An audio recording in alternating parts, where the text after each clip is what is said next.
Եղբայրներ, կարդանք Երեմիա 44:11, որտեղ գրված է. Սրա համար այսպես է ասում զորաց Տերը, Իսրայելի Աստվածը, ահա ես իմ երեսը ուղղել եմ դեպի ձեզ չարիք անելու եւ բոլոր Հուդան բնաջինջ անելու համար։ Եվ որքան ժամանակ նրանք մնացին այնտեղ։ 70 օր։ Ոչ, 70 ամիս։ Ոչ, նրանք անցկացրին 70 տարի, այդ ամբողջ սերունդը գրեթե անհետացավ։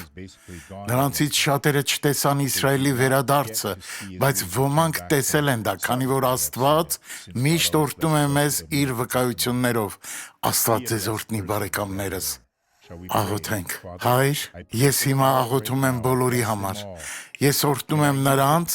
եւ քո զորությամբ հանդիմանում եմ ամեն չար ուժի Հիսուսի անունով, եւ դուք ասում եք ամեն, Աստված օրհնի ձեզ։